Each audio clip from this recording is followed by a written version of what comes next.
3, 2, 1. L'histoire de Dieu, du monde et de toi. 3. Dieu est l'union de trois personnes liées par l'amour. Au commencement, ils étaient trois, le Père, le Fils et le Saint-Esprit. Non pas trois dieux différents, mais un Dieu, union indissoluble de trois, une triunité ou trinité. La Trinité n'est pas un problème de maths ou une ancienne énigme.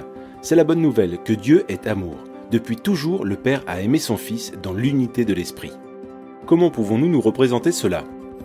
En fait, le Fils de Dieu est l'image de Dieu. Il nous donne accès à la vie de Dieu. Ainsi, considérons par exemple la scène du baptême du Fils de Dieu.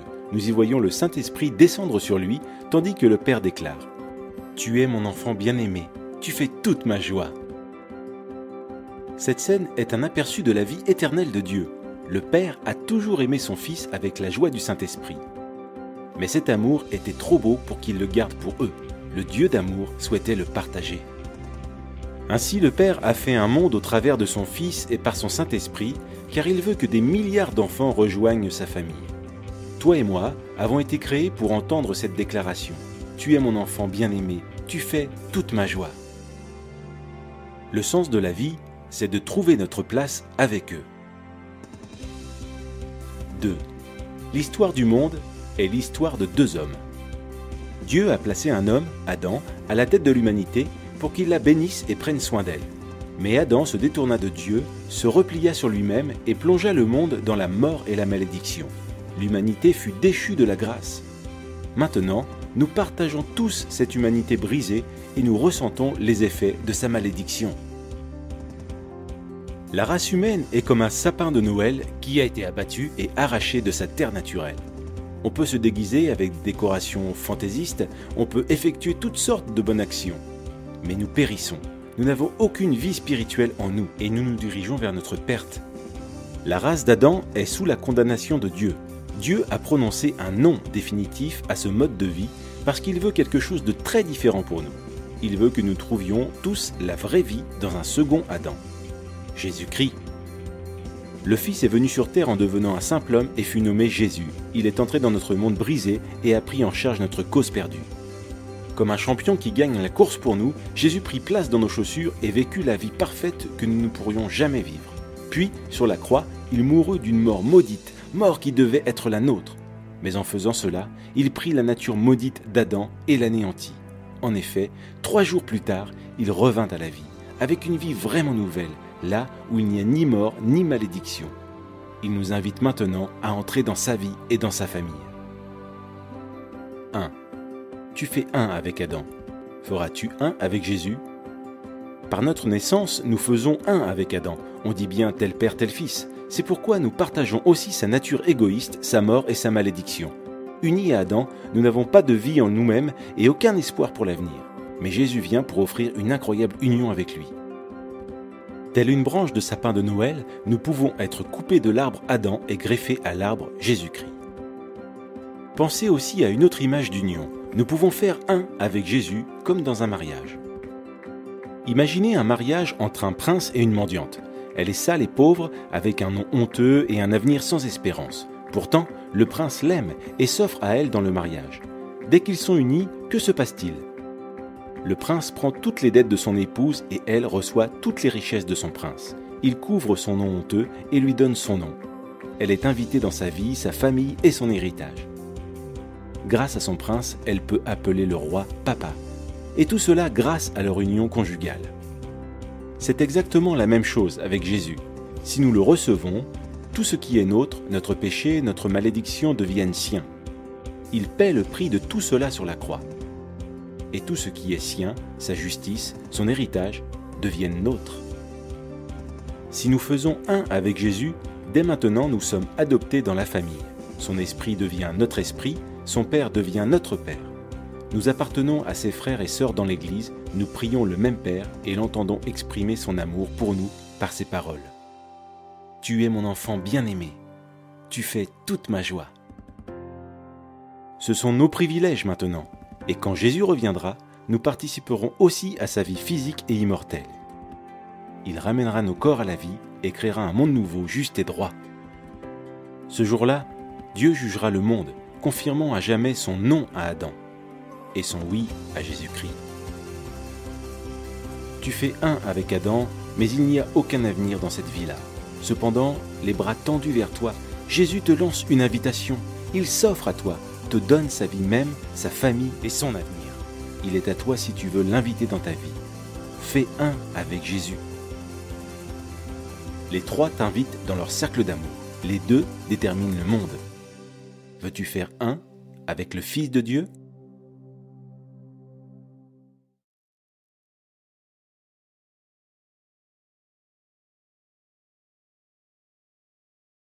Seigneur, voici le mot que j'ai entendu. Donne-lui ta paix. Donne-lui ta paix. Et le Saint-Esprit m'avait visité. La joie de Dieu a commencé à remplir mon cœur. Elle a relevé ma tête. Elle m'a regardé droit dans les yeux.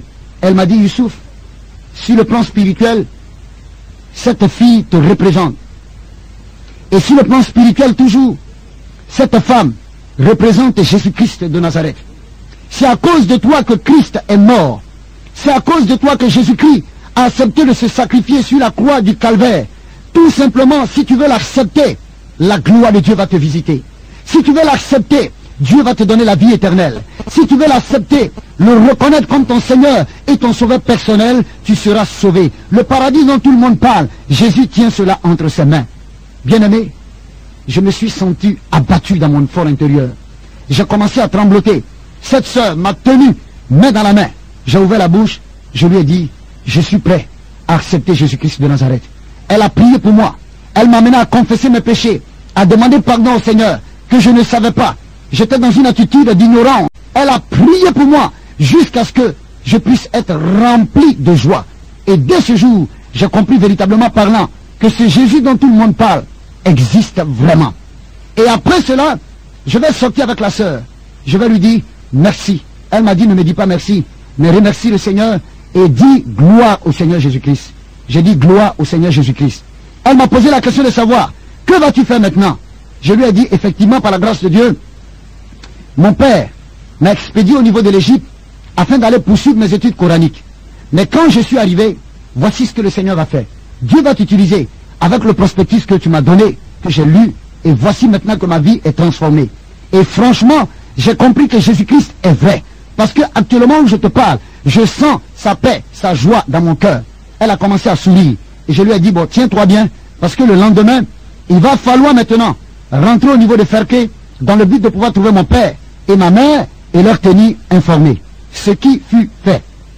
C'est alors que, le lendemain, cette même sœur qui m'avait évangélisé, qui m'avait donné le prospectus, va me démontrer encore l'amour de Dieu en se retrouvant chez moi à la maison très tôt le matin, dans le but de pouvoir m'accompagner à la gare d'Abidjan à Djamé, prendre le car en direction de Ferké. Lorsque nous nous sommes retrouvés au niveau de la gare, nous avons commencé à converser. Et je lui ai dit, bien-aimée sœur, je m'en vais au niveau de Ferké. Je sais ce qui m'attend là-bas. Je connais mon père. Je sais qui il est. C'est un fougueux. S'il apprend que je suis devenu chrétien, en tout cas ça va très très mal tourner. Et tenez-vous bien, la sœur a lâché un mot biblique. Elle m'a dit, connais Youssouf, je sais en qui j'ai cru. Va, car la grâce de Dieu est avec toi. J'ai insisté pour lui dire, je m'en vais. Maintenant je suis seul. C'est vrai que je viens à peine d'accepter Jésus-Christ, mais je compte sur lui. Et s'il te plaît, je te prie de prier pour moi. Cette sœur a enlevé un Nouveau Testament, elle m'a donné. C'était la première fois de ma vie de toucher à une portion biblique. Elle m'a encore dit, je sais en qui j'ai cru. Va-t'en, la grâce de Dieu t'accompagne. J'ai pris mon ticket, je suis monté dans le car. Et comme je l'ai si bien dit, j'ai pris mon ticket et je suis monté dans le car. Et cette sœur m'attendait là. Quand je suis monté dans le car, le signal a été donné par le chauffeur. Destination maintenant Ferké-Sédougou. J'allais. Étant dans le car, la sœur avait levé la main en me disant au revoir, jusqu'à perte de vue, avec un sourire. Et finalement, elle a fini par me dire, je sais que tu viendras avec une bonne nouvelle. J'ai dit, ok, Dieu seul le sait. Arrivé à Ferké, la nouvelle se répandit comme une traînée de poudre, que le fils de l'âge connaît est venu. L'accueil de la maison fut très chaleureuse. On tuait même un mouton dans le but de pouvoir m'accueillir. Mon père étant absent, ma mère m'a reçu avec joie, entouré de tous mes cousins et de mes cousines, parce que la majeure partie de mes frères n'étant plus au niveau de l'Afrique. Quelque temps après, mon père fit son apparition. Il me reçut en me faisant les accolades. Tellement content, il a commencé à m'embrasser. Tellement content, il a commencé à me toucher de la tête jusqu'aux pieds. Tellement content de sa bouche, je ne faisais qu'entendre. Il souffle mon fils, il souffle mon fils, que Dieu te bénisse. Il souffle mon fils, que Dieu te bénisse. Et mon père s'est rassis. Après avoir fini de déguster quelque chose, lui et moi, après avoir bu du bissap, une boisson africaine, bien entendu, mon père maintenant va se rasseoir et me dit, mon fils, je suis très très content de toi. Donne-moi les nouvelles. C'est alors que je vais ouvrir la bouche et dire à mon père également que je suis très très content de lui. Parce que j'ai fait ce qu'il m'a demandé. Il m'a demandé d'aller dans le pays des Arabes, étudier le Coran. Et que je suis arrivé, tout s'est bien passé. Mon père a commencé à sourire. Il a même appelé ma maman. Il a demandé à ce que ma maman puisse s'asseoir à côté de moi. Et mon père dit à ma maman, viens écouter ton fils. Il vient avec de bonnes nouvelles. Et c'est alors qu'il va encore me demander l'après-nouvelle. Les nouvelles qui sont derrière la nouvelle que je venais de donner. J'ai commencé à avoir peur. J'ai commencé à cultiver la crainte dans mon cœur. Et tout d'un coup, je me suis ressaisi. Et maintenant, je vais dire à mon père, je dis, papa, c'est vrai que par la grâce de Dieu, je suis allé étudier le Coran. Mais quand je suis arrivé, il y a quelque chose qui s'est passé au niveau de ma vie, au point où ma vie a été transformée. Mon père a commencé à sourire, parce qu'il n'avait pas compris mon langage. Pour lui, j'étais devenu un homme transformé, certainement, à cause des connaissances du Coran. Mais c'est pas ce que je voulais dire. J'ai encore pris l'engagement, et j'ai prié dans mon fort intérieur, en disant, dans mon fort intérieur, Jésus sauve-moi, car je vais dire la vérité. Je prends la parole. Ma mère étant assise à côté de moi. Je regarde mon père droit dans les yeux. Je lui dis, papa, la transformation qui s'est opérée dans ma vie quand je suis arrivé, c'est que j'ai accepté Jésus-Christ de Nazareth. Je suis devenu chrétien. Tout d'un coup, mon père va se lever. Il va me regarder, en me posant la question de savoir, mon fils, qu'est-ce que tu viens de dire? Est-ce de toi que j'entends cette parole? Mon père dit qu'il ne croit pas. De répéter encore la même chose. Je dis à mon père, effectivement, je vais te répéter ce que je viens de dire. Je suis devenu chrétien. J'ai accepté Jésus-Christ de Nazareth. Mon père s'est levé et il a demandé au gardien de la cour où il est de lui donner une cravache, une chicotte. Et mon père va me poser la question pour la troisième fois. Mon fils, qu'est-ce que tu dis? Je dis, papa, je suis devenu chrétien. Tout d'un coup, celui-ci va se lever. Il va prendre la chicotte qu'il avait en main. Il va commencer à me battre comme un petit enfant. Commencer à m'insulter, me traiter de tous les mots, en disant, Kuidangarakaban, c'est notre langue andula, ce qui veut tout simplement dire que tu es maudit. Et par la suite de cela, il va appeler ma maman, commencer à la bousculer, en disant à ma maman, prends ton fils, ton oiseau de malheur, prends ton fils, excusez-moi le terme, ton bâtard, voici ce qu'il a dit, prends-le, et vous deux, quittez de ma maison, allez où vous voulez. Mon père a commencé à pousser ma maman, c'est là où j'avais été touché, et j'ai attrapé sa main, pour lui dire, papa, je te respecte beaucoup, mais je voudrais te demander pardon. Quand tu as connu ma mère, je n'y étais pas. La seule chose que je te demande, c'est de laisser tout simplement ma maman tranquille. Si tu veux, tu peux me foutre à la porte. Mon père m'a regardé, il a dit à maman de s'asseoir. Et moi, il m'a chassé. Pendant que je sortais, quand j'atteins le seuil de la maison, mon père me rappelle en me disant, Issouf, reviens. Quand je suis revenu, il m'a regardé droit dans les yeux. Il était 23h30. Il m'a dit, il se fait tard. À cette heure-là, il n'y a pas de possibilité pour toi pour que tu puisses partir au niveau d'Abidjan. Donc ce que tu vas faire, ta chambre est encore là, tu vas rentrer dans ta chambre, tu vas dormir tout simplement, et demain par la grâce de Dieu, tu vas te lever très tôt, et tu vas partir. C'était une astuce. C'était une astuce. Écoutez-moi très bien. Cela m'avait paru bizarre. Mais comme mon père a parlé, et puis effectivement, comme il se faisait tard, je me suis dit que j'allais tout simplement prendre l'engagement de pouvoir dormir afin de pouvoir partir. Entre-temps, ma mère était en train de pleurer. Mon père m'a remis les clés, j'ai ouvert la chambre. Je suis entré, j'ai fait le lit à l'intérieur. J'ai ouvert les fenêtres, j'ai commencé à dormir. Ma maman continuait tout le temps de pleurer. Elle s'est approchée au niveau de la fenêtre. Elle a dit, oh mon fils, que Dieu te soutienne. Oh mon fils, que Dieu te soutienne. J'ai regardé ma mère, la regardant dans les yeux, je l'appelais par son nom.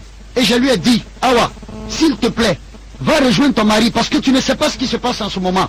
Ma maman a baissé la tête. Elle m'a tenu la main. Elle a dit, mon fils, quel que soit ce qui se passe, tu es mon fils et je te soutiens. J'ai supplié ma mère. Je lui ai dit, va dormir. Parce que j'ai juste 5 heures de temps pour dormir et me lever très tôt afin de pouvoir repartir sur Abidjan. Je remets mon sort dans les mains de Dieu. Ma maman s'est retirée. Elle est allée, elle est revenue. Je lui ai dit, maman, s'il te plaît, va rejoindre ton mari. Elle a dit, mon fils, je ne pourrai pas. Quand bien même que je vais rentrer dans la chambre, mais je ne vais pas dormir. Je vais prier Allah. Je lui ai dit, ok, va prier ton Allah, mais laisse-moi. Mais je crois que par la grâce de Dieu, je remets mon sort entre les mains de Dieu. Et entre-temps, quand ma mère est partie, j'ai fermé la porte. Étant à l'intérieur, je me suis rassuré également de fermer les fenêtres. Je vais commencer à dormir. Et 1 heure de temps après, voici ce que je vais entendre. Des pas d'hommes, des hommes qui arrivaient en vitesse. Et je commençais à entendre des bruits de fer, des bruits de bois. Et tout d'un coup, je vais entendre la voix de mon propre père qui va dire, venez, monsieur, venez s'il vous plaît. Il est dans cette chambre-là. C'est mon propre fils. Il m'a déshonoré. Voici ce que je vais vous demander. Prenez de l'essence, mettez dans la maison, déposez au-dessus de la maison et allumez le feu. Mais j'avais été complètement déboussolé quand j'ai entendu la voix de mon propre père, celui-là que Dieu a utilisé comme canal, dans le but de pouvoir me permettre de venir au niveau de ce monde, pour tout simplement, à cause du fait que j'ai accepté Jésus-Christ, mon père demande à ce qu'on dépose de l'essence sur le toit de la maison, et sur même tous les alentours de la maison, afin de brûler la maison. J'ai commencé à prendre peur. Et étant dans cette maison, j'ai commencé encore à crier. J'ai dit, oh Jésus, sauve-moi. Oh Jésus, sauve-moi. Et tout d'un coup, j'ai senti, sur ordre de mon père, les gens verser de l'essence et ils ont allumé le feu. La maison a commencé à prendre feu. Et j'étais dans cette maison. J'ai dit, oh Jésus, sauve-moi. Oh Jésus, sauve-moi. Tous les alentours de la maison a commencé à prendre feu. Et de l'extérieur, j'entends la voix de mon père qui dit, c'est mon fils, il m'a déshonoré. Il a déshonoré le nom de Koné. À partir d'aujourd'hui, je le maudis, je le renie, et il n'est plus jamais mon fils. La maison commençait à brûler, j'étais à l'intérieur. Et tout d'un coup, je me suis arrêté.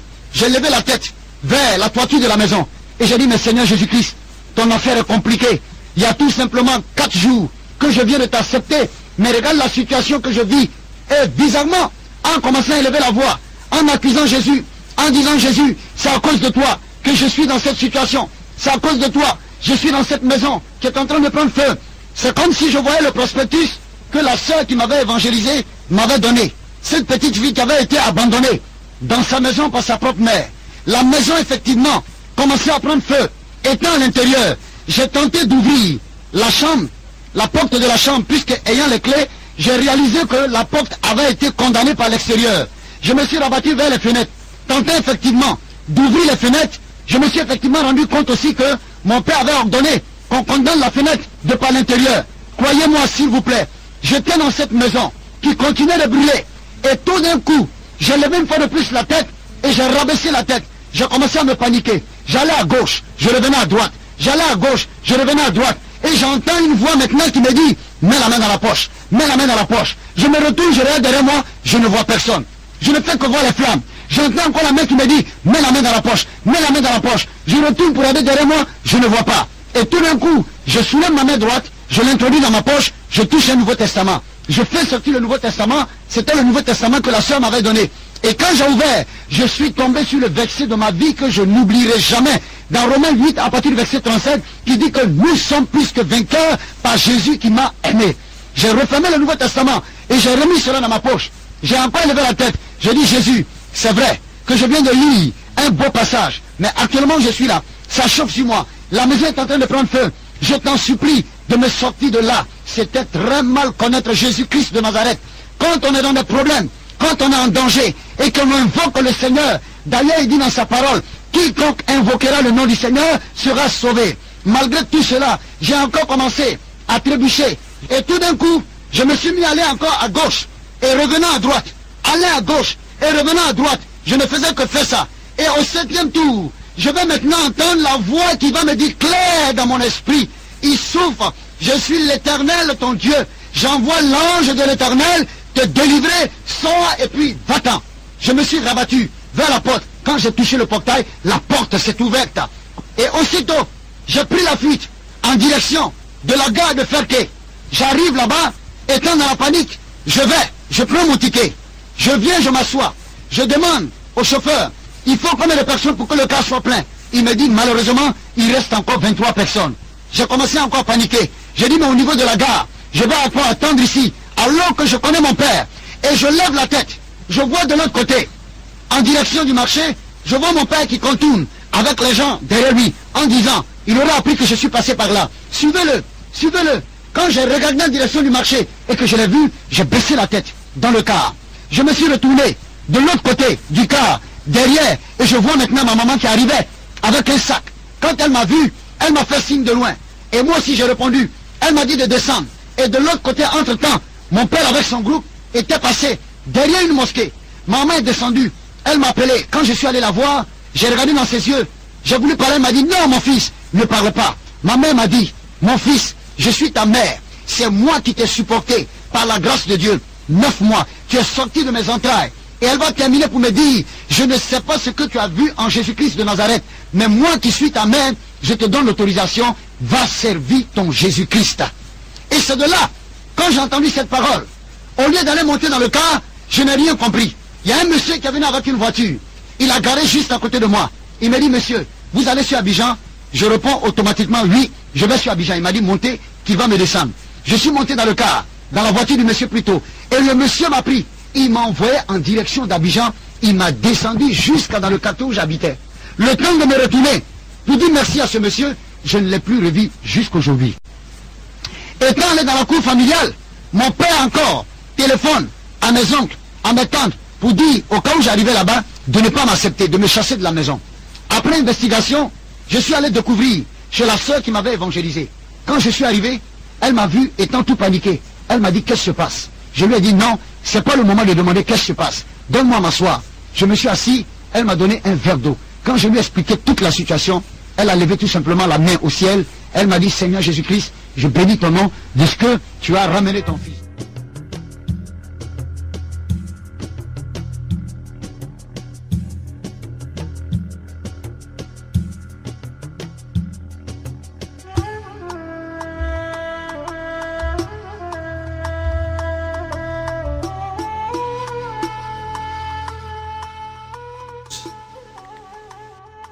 Que les islamistes font très bien. Actuellement, les chrétiens d'Égypte bénissent le Seigneur pour l'État islamiste.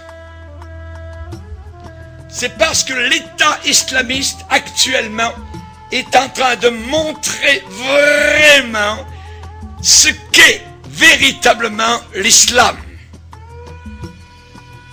Comme cela, les chrétiens se différencient totalement de l'islam. Ils montrent leur vrai jour, véritable jour. Religion de haine. Un islamiste, il vit dans la peur, continuellement. On peut lui couper la tête, on peut lui couper les mains au nom de son Dieu Allah, qui est un faux Dieu, qui est un démon. Il se regarde le visage dans le miroir, il a peur. Il ne sait pas. Quand il prie, qu'il se met à genoux, il a peur. Il vit dans la peur. Nous les chrétiens, nous sommes véritablement la religion de paix, la religion d'amour. Nous pardonnons. Nous pardonnons. L'islam ne pardonne pas. C'est une religion de vengeance. Le secret d'une vie paisible. Une vie paisible.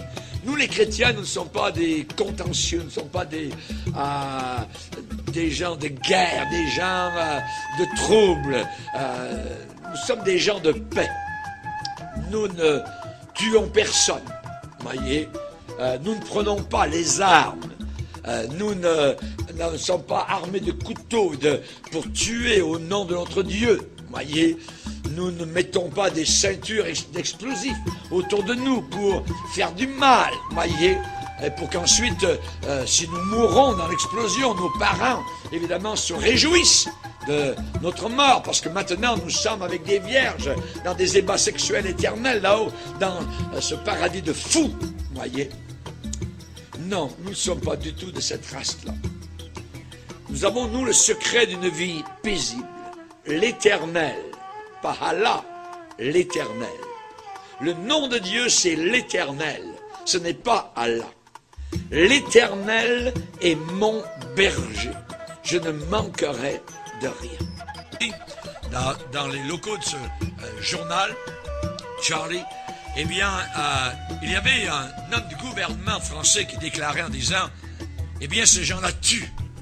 Et d'autres, sur le panel, étaient en train de déclarer, oui, mais on peut avoir des, je dirais, des gens fanatiques dans d'autres religions, parmi les bouddhistes, parmi les chrétiens, les catholiques, tout ça. Et l'autre, répondant sur le panel en disant, mais oui, mais ceux qui se disent chrétiens ne tuent jamais. Ils ne tuent pas. Ils peuvent être têtus, ils peuvent croire à toutes sortes de folies, mais tandis que les islamistes tuent au nom de leur Dieu, au nom de Allah. Nous, chrétiens, nous avons une façon de vivre. Et lorsque des musulmans lisent la Bible, ce qui leur est interdit normalement, arrive à Matthieu chapitre 5 où Jésus dit « Aimez vos ennemis. Priez pour ceux qui vous haïssent. » Le musulman est totalement étonné devant ce que Jésus demande. Parce que dans son livre à lui, nous le verrons durant la conférence, la fameuse conférence, et elle va être sur Internet, ça s'appelle le Coran et le Christ. Ceux qui nous écoutent actuellement peuvent aller voir donc sur Internet le Coran et le Christ, et vous allez voir donc ce que le Coran déclare et ce que la Bible déclare. Si vous descendez dans le Coran, vous descendez dans un enfer. Quand vous lisez la Bible, vous prenez une bouteille d'oxygène céleste, de pardon, de libération, voyez.